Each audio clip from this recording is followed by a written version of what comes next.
Right, number 7, and I'm not even sure these guys should get a mention. I'm not even sure if we can take them seriously as a gate company. I mean, to tell you what, their vehicle exit tube is pretty good, so I'm going to give them that for the price of it and what it does.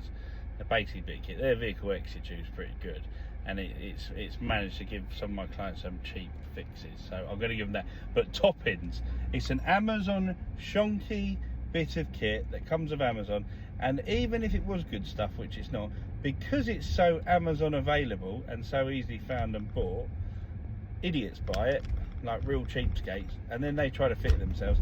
So what you'll often find associated with Toppings gate is a complete DIY install, which is incredibly dangerous, and the way it's fitted, it's going to break in a week. Every time I've gone to a Toppings, it's because it's broken, because the motors sound horrible as well. It's a terrible design. Toppings, just no. Like, it should be illegal to buy an electric gate motor of Amazon. It actually should be some law against it, or you should have to like prove some sort of competence. Like, what the hell? Might be because of the people who buy it, or just the fact it's not good. But Toppings, I don't even want to get into the control box. I spend more time throwing them away than I do actually programming them, to be fair. Number 6, nice. I don't know. Some people swear by nice, and apparently nice is nice, but I just don't get on with it, honestly. I just feel like depress the OK button for 5 seconds, and then you will get 2 blinking lights 1 second apart. This will mean it's done this. Alternatively, if you get 2 blinking lights 0.5 seconds apart, it means it's done this. How the hell do you program it? Like, you have to be like they're out with a magnifying glass checking the LED. Like, honestly, they are such a ball ache to program. And even when you've done it, you don't really know you've done it until you run the gate and see it. Honestly, terrible. Like, no. Nice. The second I see it, it's nice to put in the bin. Rank 6. Right, number 5, FAC. FAC, good solid motors, robust build. The boards are all right, although I would say their programming process is terrible.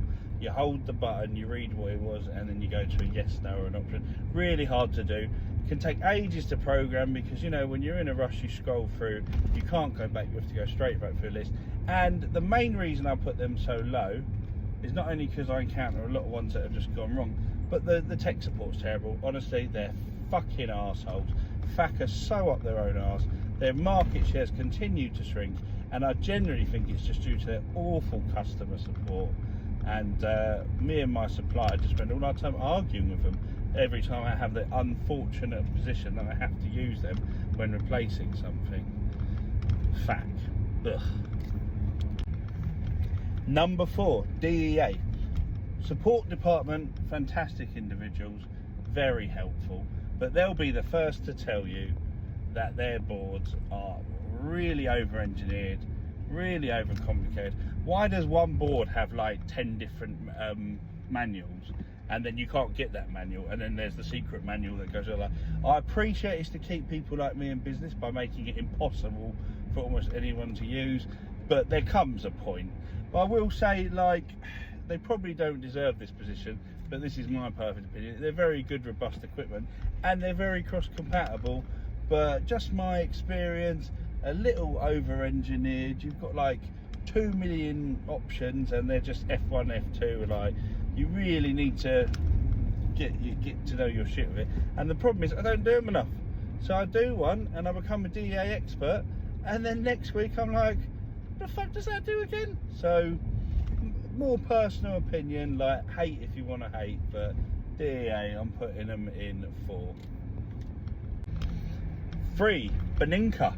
Now, the reason I'm putting Beninka so high, I've never actually needed to use their tech support, because actually their system's quite simple, and actually I would probably categorise a lot of what Beninka does as quite meat and potatoes, quite simple.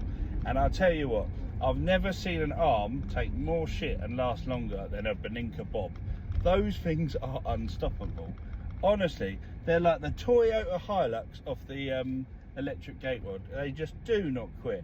I've just seen them go on and on, despite, regardless of how poor the install is, regardless of, they just soldier on. So just purely based on the Beninka bob, and their sliding motors are good at all, I'm gonna put them in 3rd.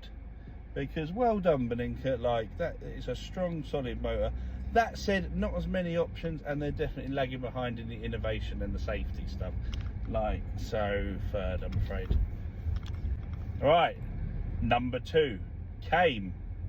Now this is going to get some hate, because I know you Came fanboys around there. Now I'm not gonna lie, Came's got a lot of innovative stuff. The Rio, you know, they're doing some good stuff. I really like their sliding motors where they have the little shelf for accessories. There's a lot of other motor companies could learn from that. You know, we shouldn't be having to cram shit in a sliding motor or build a secondary box to house stuff. It's got a lovely little shelf, and if you buy the Came equipment, like the wireless, it all clicks in place. It's really good. So I mean, Came, I would probably give them number 1 on the sliding motors, to be fair. But that said, again, I think some of the stuff they do on their menus is a little bit overcomplicated. And I recently fitted a Came stylus, very good, but when I was programming, it doesn't have enough options. It's missing things like being able to program the radio command to open, to just do an open only. It stays in, you can't take the commands off step by step. And I just thought, nah, you're just not there. That's put you down a bit, sorry. Like, maybe it was that model, but in my experience, it's just not got the options. Number 1, BFT. Not gonna lie, I'm a bit of a BFT fanboy. If you're getting a gate off me, it's probably gonna have a BFT motor on it.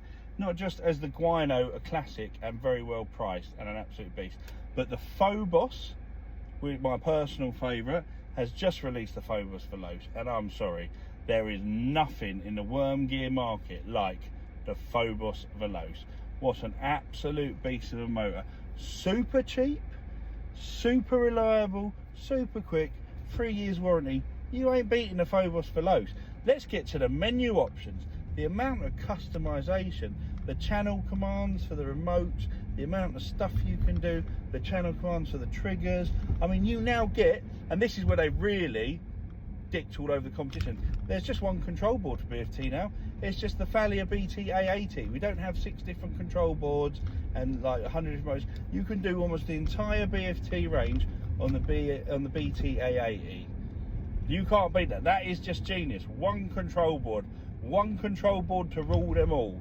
You know, that is, people's got some stuff to learn, I'm sorry.